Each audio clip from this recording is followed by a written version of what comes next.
Chapter 10 તરલના યાંત્રિક ગુણધર્મો, જેમાં આપણે આગળ સ્પિન કરતો બોલ અને સ્પિન કર્યા વગર જ્યારે બોલ ગતિ કરે છે એના માટેની આપણે ચર્ચા કરી ચૂક્યા છે. ઓકે, હવે આપણે જોઈએ છે શ્યાનતા એટલે શું, એટલે કે શ્યાનતા શેના લીધે થાય. શ્યાનતાને કહેવાય શું? તો ખરેખર શ્યાનતા એટલે કે સ્નિગ્ધતા, વિસ્કોસિટી. શ્યાનતા એટલે સ્તરીય વહનમાં કોઈ પણ બે સપાટી, અહીંયા આકૃતિ દોરેલી છે, એમાં કોઈ પણ બે સપાટીને અનુલક્ષીને જ્યારે સ્તરીય વહન થતું હોય તો એ બે ક્રમિક સ્તરો વચ્ચે સાપેક્ષ ગતિને લીધે તેમની સંપર્ક સપાટી પર સ્પર્શીય અવરોધક બળ લાગે છે.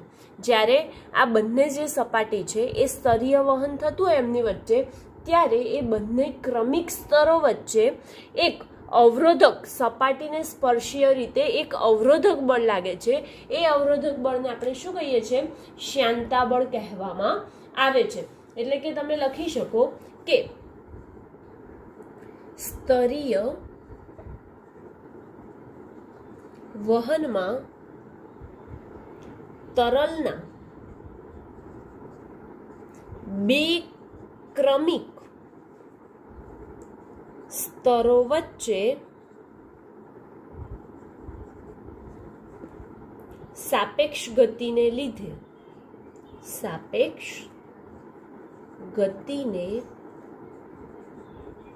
લીધે તેમની સંપર્ક સપાટી પર સ્પર્શીય અવરોધક બળ ઉદ્ભવે છે, જેને શું કહે છે? તો શ્યાનતા બળ કહે છે. શ્યાનતા બળ કહે છે. અને તરલના જે ગુણધર્મને કારણે બે ક્રમિક સ્તરો વચ્ચેની ગતિ અવરોધાય છે, કેમ કે ઘસારો આવે, બરાબર. તો કોઈ પણ કાચની કસનળી છે, હવે કાચની કસનળીમાં કોઈ તરલ ભરેલું હોય આપણું, તો એ તરલ ભરેલું હોય ત્યારે પણ શું આવે? બંને સપાટી, બે ક્રમિક સ્તરો વચ્ચે સંપર્ક સપાટીને સ્પર્શીય અવરોધક બળ લાગે છે, બંનેને અવરોધે છે. અને જે અવરોધ બળ લાગે એને શ્યાનતા બળ કહેવાય છે. અને તરલના કારણે બે ક્રમિક સ્તરો વચ્ચે જે અવરોધ ઉદ્ભવે છે એને શું કહેવાય છે? શ્યાનતા કહેવામાં આવે છે. અહીંયા આકૃતિ ડ્રો કરેલી છે. આકૃતિમાં તમને દર્શાવેલું છે કે આકૃતિમાં દર્શાવ્યા પ્રમાણે કાચની બે પ્લેટ છે. એ બંને પ્લેટની વચ્ચે એક તરલ મૂકેલું છે, તરલ ભરેલું છે. એ તરલ છે, ધારો કે હું ધારી લઉં છું કે તેલ ભરેલું છે, બરાબર. હવે એ નીચેની સપાટી આપણે જોવા જઈએ તો નીચેની જે સપાટી છે તો એ કેવી દેખાય છે આપણને? સ્થિર છે. જ્યારે ઉપરની પ્લેટ, એટલે કે ઉપરની જે પ્લેટ સાથે એ સંપર્કમાં છે ત્યારે તે વી જેટલા વેગથી ગતિ કરે છે. અને જે સ્તર સ્થિર પ્લેટના સંપર્કમાં હોય છે, સ્થિર સ્તરના સંપર્કમાં હોય છે, ત્યાં વેગ વી બરાબર કેવો થઈ જાય છે? શૂન્ય થઈ જાય છે. જુદા જુદા સ્તરોના વેગ તળિયેથી ઉપર જઈએ તેમ તેમ તેમનો વેગ શું થતો જાય છે? વધતો જાય છે. જોવાય છે આપણને ક્રમશઃ વેગમાં શું થાય છે? વધારો થાય છે. પ્રવાહીના કોઈ પણ સ્તરનું ઉપરનું સ્તર આગળ ખેંચેલું છે, જ્યારે નીચેનું સ્તરમાં કોઈ ફેરફાર થતો નથી. એટલે કે તેના સ્થાનમાં થતો જે ફેરફાર છે એ સ્થાનમાં થતો ફેરફાર વી ડેલ્ટા ટી જેટલો છે. એટલે કે આપણે કહી શકીએ કે નીચેની પ્લેટ, નીચેની આકૃતિમાં દર્શાવ્યા પ્રમાણે, હું જે બોલી એ બધું લખવું અહીં પોસિબલ નથી, માટે આકૃતિમાં દર્શાવ્યા પ્રમાણે બે ક્રમિક સ્તરો વચ્ચે તેલ ભરેલ છે. તેમાં નીચેની પ્લેટ સ્થિર છે, જ્યારે ઉપરની પ્લેટ વી વેગથી ગતિ થાય છે। આના પરથી કહી શકાય કે જો નીચેની પ્લેટ શૂન્ય હોય તો નીચેની પ્લેટ માટે વેગ v બરાબર 0 અને ઉપર જતા ક્રમશઃ વેગમાં શું થતો જાય છે? વધારો થાય છે। ઓકે, હવે આવું નિયમિત રીતે જો વધતું જતું હોય તો આપણે જોઈ શકીએ છીએ કે જે ઉપરનો ભાગ છે એ આગળ તરફ ખેંચાતો જાય છે, જ્યારે નીચેનો ભાગ છે, નીચેનું સ્તર છે એ પાછળ ખેંચે છે। આના પરિણામે એ સ્તરો વચ્ચે શું લાગે છે? બળ લાગે છે, અને આ પ્રકારનું જે વહન થાય છે એમને કયું વહન કહે છે? સ્તરીય વહન કહેવામાં આવે છે। જ્યારે તરલ કોઈ નળીમાં ભરેલું હોય, જ્યારે આપણે જે તરલ લીધું છે તે તરલને નળીમાં ભરવામાં આવે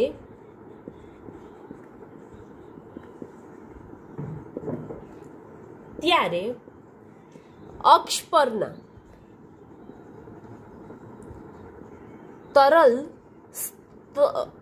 તરલ સ્તરનો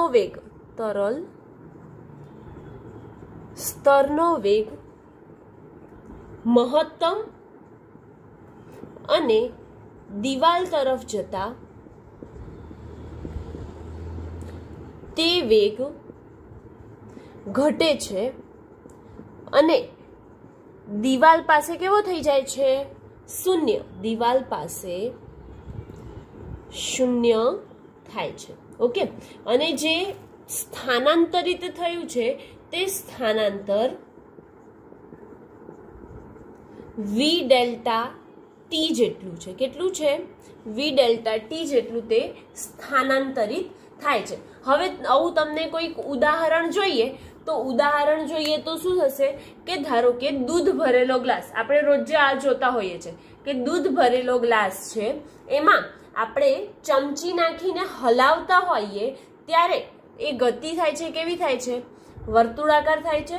તેથી જો ધીરે ધીરે હલાવવાનું આપણે બંધ કરી દઈએ, બરાબર, અથવા તો તેની ગતિ ધીરી કરી દઈએ, ત્યારે તે ધીરે ધીરે શું થઈ જાય છે? દૂધમાં એ ગતિ ધીમે પડે છે અને ત્યારબાદ તે સંપૂર્ણ રીતે દૂધ જે છે એ સ્થિર થઈ જાય છે। અને આ બાબત દર્શાવે છે કે પ્રવાહી અને તેના સ્તર વચ્ચે શું હશે? ઘર્ષણ બળ છે, એના કારણે એ સ્થિર થયું, બાકી એ સ્થિર થયું ન હોત। ઓકે, આમ અહીંયા શ્યાનતા એટલે શું અને શ્યાનતા બળ અહીંયા કમ્પ્લીટ થાય છે। હવે આપણે નેક્સ્ટમાં જોઈશું કે વેગ પ્રચલન શું છે। ઓકે, તો વેગ પ્રચલન એટલે શું? તો જ્યારે સ્તરીય વહન થતું હોય, અહીંયા પણ સ્તરીય વહન જ થતું હતું ને, તો જ્યારે સ્તરીય વહનમાં વધતા અંતરની લંબ દિશામાં અંતરની સાપેક્ષે વેગમાં થતો ફેરફારના દરને વેગ પ્રચલન કહે છે। એનો મતલબ એ કે જ્યારે સ્તરીય વહન થાય છે ત્યારે તેના અંતરમાં જે ફેરફાર થયો તે તેના લંબ દિશાના અંતરની સાપેક્ષે વેગના ફેરફારના દરને વેગ પ્રચલન કહે છે। તો આપણે સૌથી પહેલા વેગ પ્રચલનની વ્યાખ્યા લખી કાઢીએ તો શું થાય? વેગ પ્રચલન સ્તરીય વહનમાં વધતા અંતરના લંબ દિશામાં અંતરની લંબ દિશામાં તે અંતરની સાપેક્ષે વેગના ફેરફારના દરને શું કહે છે? તો વેગ પ્રચલન કહે છે। હવે એને સૂત્રની સ્વરૂપે દર્શાવીએ તો ધારો કે આપણી પાસે સ્તરીય વહન થાય તો બે કોઈ સંપર્ક સપાટી છે, સંપર્ક સપાટીને લઈને થશે, તો બે સંપર્ક સપાટી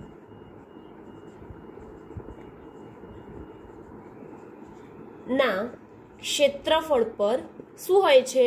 આધારિત હોય છે। હવે એ બે સંપર્ક સપાટીના ક્ષેત્રફળ પર આધારિત હોય છે, એનો મતલબ કે એફ ચલે છે એફ એ ક્ષેત્રફળના સમપ્રમાણમાં, એટલે કે બળ જે છે એ ક્ષેત્રફળના કેવા પ્રમાણમાં હોય છે?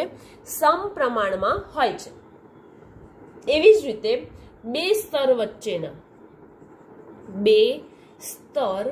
વચ્ચેના વેગ પ્રચલન, બે સ્તર વચ્ચેનું જે વેગ પ્રચલન છે dv/dx પર તે બળ શું રાખે છે? આધાર રાખે છે. તો બે સંપર્ક સપાટી પર જે બળ લાગતું હોય એ સંપર્ક સપાટીના ક્ષેત્રફળ પર આધારિત છે અને તે તેના વેગ પ્રચલન પર પણ આધારિત છે. એનો મતલબ કે આપણે લખી શકીએ કે F is proportional to A into dv/dx. હવે જો તમે લખો છો dv/dx, પ્રપોર્શનાલિટી લખીએ છે ને, બરાબર? તો પ્રપોર્શનાલિટીને કાઢવા માટે બરાબરની નિશાની આવશે. તો બરાબર ઈટા dv/dx, અને જે ઈટા છે શું છે? સમપ્રમાણતા અચળાંક, અથવા તો આપણે ઈટાને કહીશું શું? શ્યાનતા ગુણાંક. બરાબર, શ્યાનતા ગુણાંક. હવે અહીંયા જે છે એ માઇનસની નિશાની આવશે. હવે તમને થાય કે માઇનસની નિશાની કેમ આવે? તો માઇનસની નિશાની એ દર્શાવશે કે જે શ્યાનતા બળ લાગે છે તરલ પર એ વેગની વિરુદ્ધ દિશામાં લાગે છે. ધારો કે પદાર્થ આપણો ગતિ આ દિશામાં કરતો હશે તો શ્યાનતા બળ એની વિરુદ્ધ દિશામાં લાગે છે, માટે આપણે માઇનસની નિશાની લખીએ છીએ. ઓકે, હવે શ્યાનતા ગુણાંકનો શું આવશે? એકમ શું થાય? તો શ્યાનતા ગુણાંકનો એકમ આપણે જોઈએ તો સૌથી પહેલા આપણે શું લખ્યું કે F બરાબર માઇનસ ઈટા dv/dx લખશે. ઇન્ટુ એ બાકી રહ્યું એટલે ઇન્ટુ એ એટલે ક્ષેત્રફળ. હવે આનો એકમ જોઈ લઈએ તો એકમ શું આવશે? કોનો? શ્યાનતા ગુણાંકનો. તો શ્યાનતા ગુણાંક ઈટા બરાબર, આપણે ઈટાને કરતા બનાવી દઈએ તો F ઇન્ટુ F તો ઓલરેડી છે જ ને, dx ને ઉપર લઈ જઈએ તો F dx છેદમાં dv ગુણ્યા એ આવશે. F નો એકમ ન્યૂટન, પછી dx એટલે સ્થાનમાં જે ફેરફાર થાય છે તે, તો સ્થાનમાં ફેરફાર થાય dx એટલે શું લખીશું આપણે? તો dx ને આપણે લખીશું મીટરમાં, કેમ કે સ્થાનમાં જે ફેરફાર થયો એને MKS પદ્ધતિમાં લખવું હોય તો મીટર આવે. હવે dv એટલે વેગમાં થતો ફેરફાર. વેગમાં થતો ફેરફાર એટલે તમે શું લખો? મીટર પર સેકન્ડ. વેગનો એકમ મીટર પર સેકન્ડ છે તો છેદનો છેદ જાય તો આપણે ડાયરેક્ટ ગુણાકારમાં લઈ લઈએ તો ન્યૂટન મીટર ઇન્ટુ સેકન્ડ. અને એ એટલે શું લખ્યું છે? ક્ષેત્રફળ. ક્ષેત્રફળનો એકમ શું થાય? મીટરનો વર્ગ, માટે મીટર ઉપર નીચેથી કેન્સલ. જવાબ શું આવે? ન્યૂટન સેકન્ડ પર મીટર સ્ક્વેર. એનો મતલબ એ થયો કે શ્યાનતા ગુણાંક ઈટા છે એમનો SI એકમ ન્યૂટન સેકન્ડ પર મીટર સ્ક્વેર છે, અથવા તો તમે લખી શકો ન્યૂટનને ફેરવીને તો કેજી પર મીટર સેકન્ડ છે. કેજી પર મીટર સેકન્ડ છે. ઓકે, અને એક વસ્તુ હજી કે એનું પારિમાણિક સૂત્ર, આપણે કોઈ પણ નવો એકમ આવે એટલે કે એનો પારિમાણિક સૂત્ર અને નવું એનું એકમ જાણવો જરૂરી છે. તો એનો પારિમાણિક સૂત્ર થશે m1 L-1 T-1. ઓકે, શું થઈ જશે? m1 L-1 T-1 થશે. ઓકે, અને એનો એકમ જે આપણે લખ્યો ન્યૂટન સેકન્ડ પર મીટર સ્ક્વેર, એની જગ્યાએ બીજો એકમ છે પોઇઝિલ. શું છે? પોઇઝિલ. અને એક પોઇઝિલ, આ 1 માર્કના પ્રશ્ન માટે યાદ રાખવાનું કે એક પોઇઝિલ બરાબર 10 પોઈઝ થશે. કેટલું? એક પોઇઝિલ બરાબર 10 પોઈઝ થશે. 1 માર્કનો પ્રશ્ન આવો પૂછી શકે. ઓકે, એની સાથે અહીંયા વેગ પ્રચલન પણ આપણું કમ્પ્લીટ થાય છે. હવે ફ્રેન્ડ્સ જોઈએ આપણે કે પ્રતિબળ અને વિકૃતિના સંદર્ભમાં શ્યાનતા ગુણાંક. તો પ્રતિબળ અને વિકૃતિના સંદર્ભમાં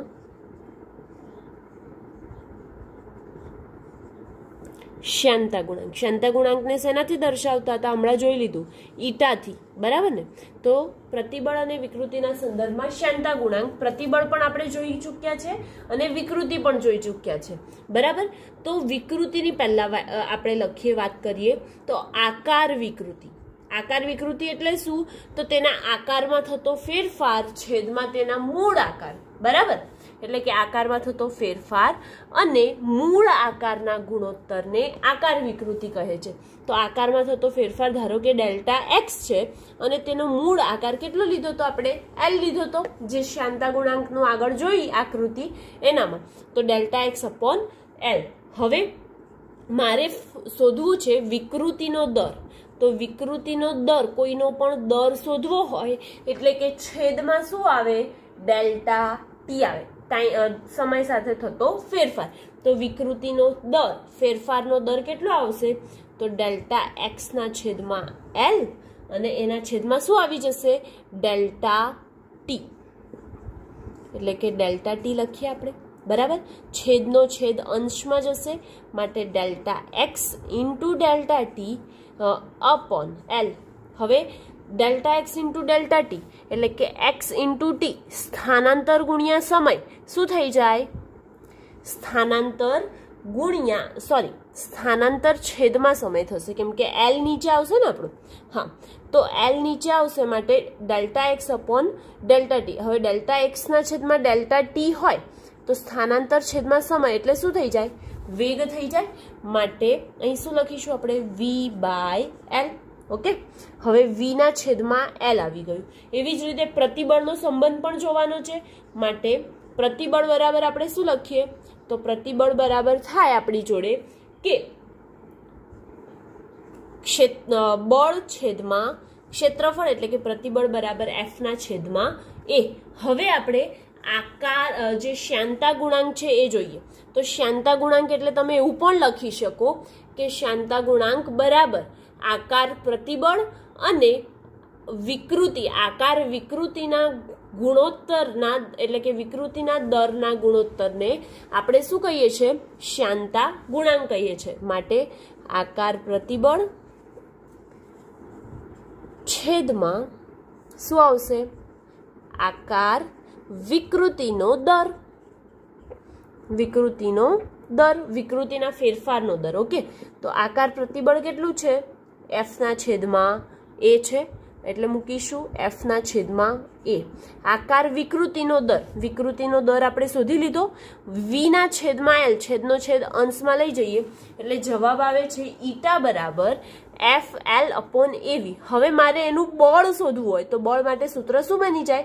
તો એફ બરાબર eta A into V by L.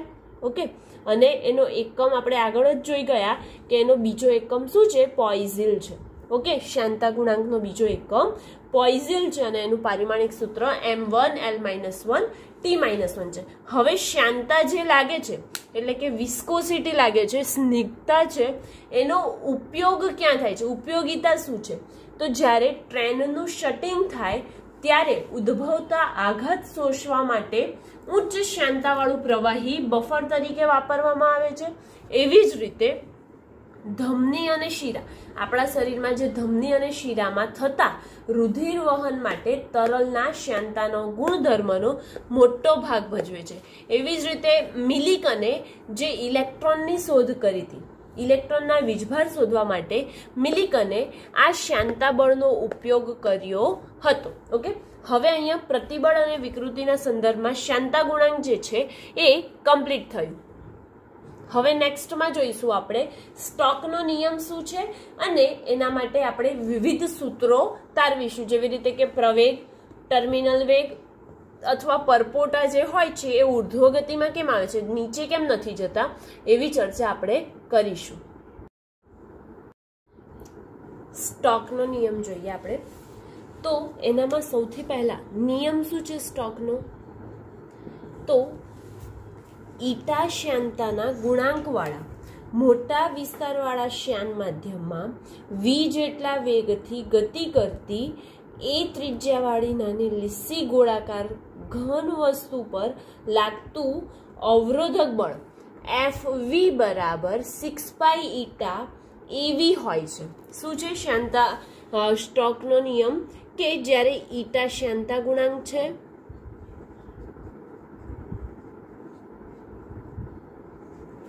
તેમજ તેના મોટા વિસ્તારના શ્યાન માધ્યમમાં મોટા વિસ્તારવાળા શ્યાન માધ્યમમાં v જેટલા વેગથી ગતિ કરતી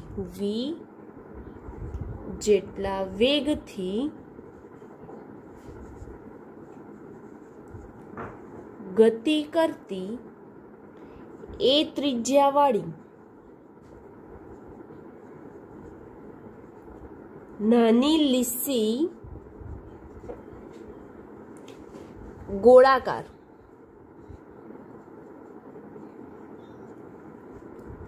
ઘન વસ્તુ પર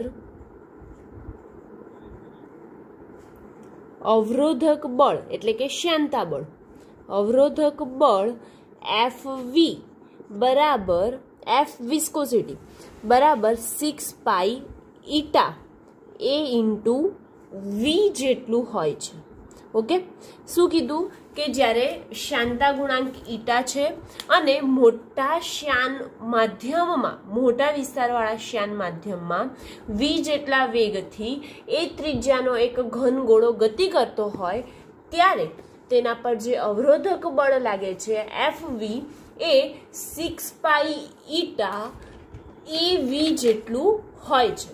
ઓકે, હવે હું અહીં એક આકૃતિમાં દોરીને બતાવી શકું તમને કે કેવી રીતે.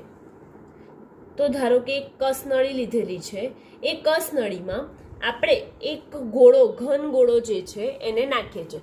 આખામાં શ્યાન પ્રવાહી ભરેલું છે. શ્યાન પ્રવાહી એટલે કે ચીકણો તેલ અથવા તો દિવેલ ગ્લિસરીન કંઈ પણ અંદર ભરેલું છે. બરાબર. હવે આ ગોળામાં ઉપર બાજુ જે બળ લાગે છે એ અને નીચે બાજુ પણ બળ લાગશે. તો નીચે બાજુ જે બળ લાગે છે F1 છે ધારો કે, અને ઉપર બાજુ બળ લાગે છે એ F2 છે. ઓકે, અને જે શ્યાનતા બળ અવરોધક બળ લાગે છે એ F જેટલું છે. ઓકે, હવે આકૃતિમાં દર્શાવ્યા પ્રમાણે સિગ્મા ઘનતાનું એક પ્રવાહી લેવામાં આવ્યું છે. તો પ્રવાહીની ઘનતા આપણે અહીંયા લખી લઈએ કેટલી કે સિગ્મા છે. તેમજ ગોળાનું ઘનતા આપણે ધારી લઈએ કે ગોળાની ઘનતા ρ છે. ઓકે, તો હવે ગોળો જે છે એ તરલમાં નાખીએ તો ક્યાં પડવાનો, નીચે કે ઉપર જવાનો? તો નીચે જાય છે.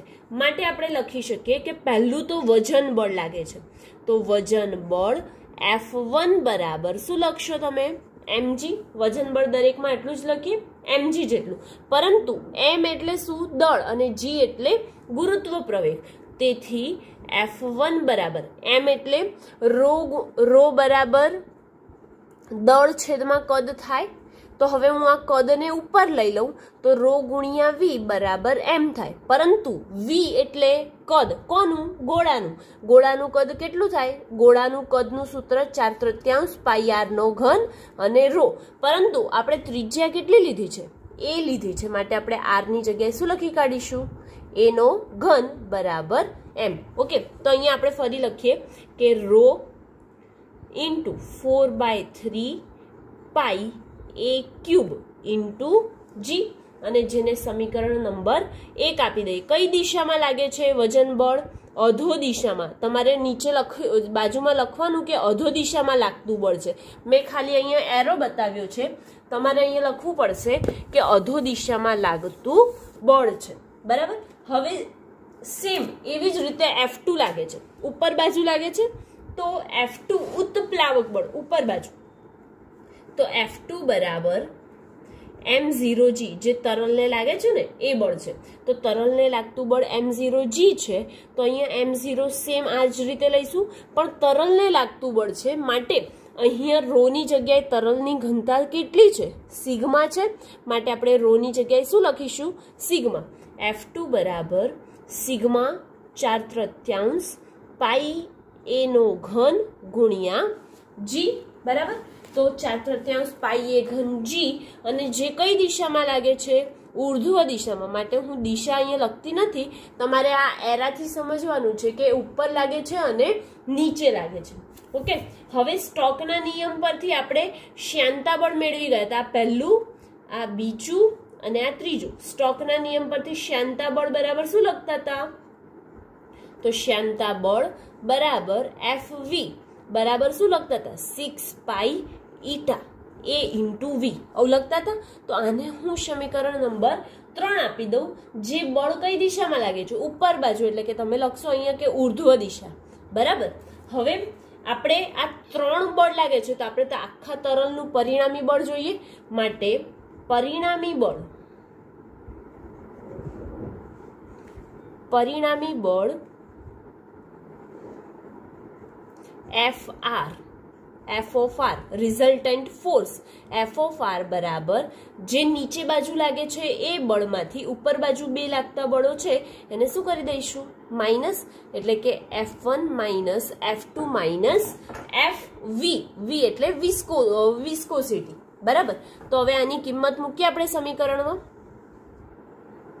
સમીકરણ 1, 2 અને 3 ની કિંમત આ F of R માં મૂકી દઈએ. તો F of R બરાબર શું થઈ જશે?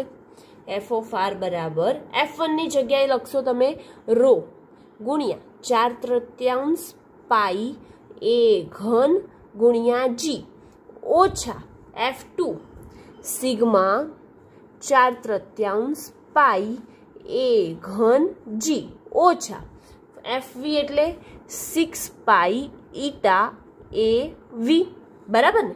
હવે આ બંનેમાંથી કંઈક કોમન નીકળે છે અને કોમનને કાઢીએ તો F of R is equal to rho common, sorry rho તો નહીં નીકળે, 4/3 કોમન, પાઈ કોમન, A નો ઘન કોમન, પછી G પણ કોમન, 4/3 પાઈ A ઘન G આટલું કોમન નીકળ્યું. બચ્યું શું? તો રો માઇનસ સિગ્મા એ કોમન નીકળતું નથી, એટલે કે રો માઇનસ સિગ્મા બચ્યું minus 6 pi eta A into V. બરાબર. હવે આને હું સમીકરણ નંબર 4 આપી દઉં છું. તો આપણે સૌથી પહેલા આના માટે પ્રવેગ શોધીએ. શું શોધીએ? પ્રવેગ શોધીએ. જ્યારે પ્રારંભિક પ્રવેગનું સમીકરણ મેળવવું છે તો પ્રવેગ શોધીએ. તો આપણે જાણીએ કે પ્રવેગનું ન્યૂટનની ગતિના બીજા નિયમ પરથી સૂત્ર શું થાય? તો F બરાબર ma થાય. બરાબર. F બરાબર ma થાય, પરંતુ અહીંયા આપણે ત્રિજ્યા a લીધી છે તો અહીંયા હું પ્રવેગને a0 વડે દર્શાવી દઉં છું. ઓકે. તો F બરાબર ma0 અને આ પરિણામી બળ હશે, એટલે કે શું લખી દીધું આપણે? FR. ઓકે. હવે આપણે આ જે કિંમત છે એ આ સમીકરણમાં મૂકી દઈએ, એટલે કે ધેટ મીન્સ 4th ઇક્વેશનમાં મૂકીએ તો શું મળશે આપણને? તો A0 m ની કિંમત શું લખશો તમે? તો m એટલે રો ઇન્ટુ V, એટલે કે ઘનતા ગુણ્યા કદ. ઘનતા ગુણ્યા કદ એટલે 4/3 પાઈ A નો ઘન G બરાબર ઇન્ટુ રો પાઈ A ઘન રો ગુણ્યા A0 બાકી ને m ની કિંમત લખી આપણે 4/3 પાઈ A ઘન રો અને A0 બાકી પ્રવેગ એટલે A0 મૂક્યું એના બરાબર શું લખશો તમે? તો 4 FR ની કિંમત મૂકીએ છીએ. હા, 4/3 પાઈ A ઘન G rho minus sigma minus 6 pi eta A into V. બરાબર. આ V છે, A ઇન્ટુ V. હવે જ્યારે આપણો પદાર્થ છે એ અહીંયા શ્યાનતા બળમાં વેગ આવતો નથી, તો વેગ ના આવતો હોય ત્યારે 0 લઈ લઈએ. તો V બરાબર 0 મૂકીશું આ સમીકરણમાં.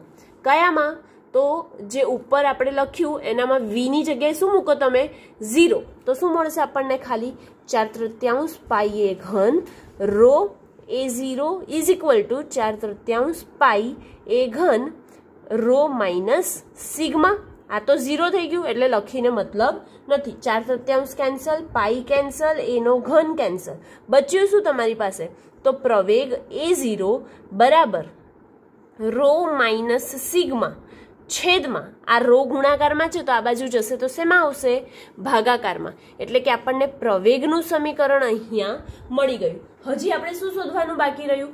ટર્મિનલ વેગ શોધવાનું બાકી રહ્યું. તો ચલો આપણે ટર્મિનલ વેગ શોધીએ. તો આ બાજુનું આપણે રફ કરી દઈએ પહેલા.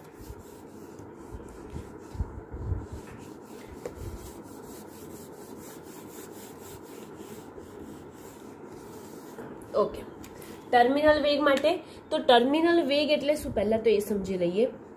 ટર્મિનલ વેગ માટે સમજીએ છીએ, એ શોધવાનું છે. તો સમય પસાર થતા ગોળાનો વેગ વધતા, સમય પસાર થાય છે એમ ગોળાનો વેગ શું થાય છે, વધતો જાય છે. એના લીધે શાંતા બળ પણ જોડે જોડે વધતું જાય છે. માટે તેનું પરિણામી બળ Fr એ શું થાય, ઘટતું જાય. તેથી આપણે જે સમીકરણ છે એમાં Fr બરાબર શું લઈ લઈએ, 0. સમય જાય છે એમ એમ વેગ વધતો જાય છે, અને વેગ વધતો જાય છે એની સાથે સાથે એનું શાંતા બળ પણ વધે છે. માટે પરિણામી બળ કયું, Fr એ શું થાય છે, ઘટતું જાય છે અને ધીરે ધીરે ઘટીને ક્યાં આવી જશે, 0 પર આવી જશે. માટે આપણે Fr બરાબર શું લઈ લઈએ, 0. અને V બરાબર VT મૂકી દઈએ. કયા સમીકરણમાં, તો 4માં. સમીકરણ 4માં મૂકતા. ઓકે, હવે સમીકરણ 4માં મૂકીએ તો આપણને શું મળશે જોઈએ. Fr બરાબર 0, 4/3 પાઈ a ઘન g rho minus sigma minus 6 pi eta એ ઇન્ટુ શું લખશો તમે, VT. ટર્મિનલ વેગ VT લખ્યું. ઓકે, હવે આ જે ઋણ છે એને આમ બાજુ લઈ લઈએ, એટલે કે 6 પાઈ ઈટા એ VT બરાબર 4/3 પાઈ એ ઘન G રો માઇનસ સિગ્મા. બરાબર ને. હવે અહીંયા સામસામેથી શું કેન્સલ થાય છે, પાઈ કેન્સલ થાય છે એક તો. પછી અહીંયાથી એક એ કેન્સલ થઈ જશે એટલે અહીંયા આ બાજુ શું બચશે, એનો વર્ગ બચશે. અને અહીંયા આપણે જોઈએ તો આપણે સૌથી પહેલા VT શોધવાનું, તો VT ને ડાબી બાજુ રાખીએ છીએ, બાકી બધું સામે લઈ જઈએ. તો 4 એનો ઘન G રો માઇનસ સિગ્મા. અહીંયા કશું છેદમાં નથી એટલે બધું અહીંયા છેદમાં જ આવશે. માટે 6 ઈટા એ બરાબર. હવે 2 દુ 4, 2 તરી 6 બરાબર. અહીંયા બાજુ 3 જે 4/3 હતા એના 3 લખી દીધા આપણે. એનો ઘન છે અને એ છે તો એની 3 ઘાતમાંથી 1 ઘાત જાય એટલે એનો વર્ગ બચશે. માટે 2a² G rho minus sigma upon શું બચ્યું, 9 ઈટા. ઓકે, એટલે કે આપણે ટર્મિનલ વેગનું સૂત્ર મેળવી લીધું. શું બચે છે, ટર્મિનલ વેગ VT બરાબર 2a² G rho minus sigma upon 9 eta. Okay, હવે આગળ જોઈએ આપણે તો અહીંયા VT જે છે ટર્મિનલ વેગ છે એ એની ત્રિજ્યાના વર્ગના સમપ્રમાણમાં છે. એનો મતલબ કે VT ઇઝ પ્રપોઝનલ ટુ r². બરાબર. એવી જ રીતે જે VT છે એ એની ઘનતાના પણ કેવા પ્રમાણમાં છે, ઘનતાનો જે તફાવત છે તરલની ઘનતા અને જે ગોળાની ઘનતા છે એની ઘનતાના તફાવતના સમપ્રમાણમાં છે.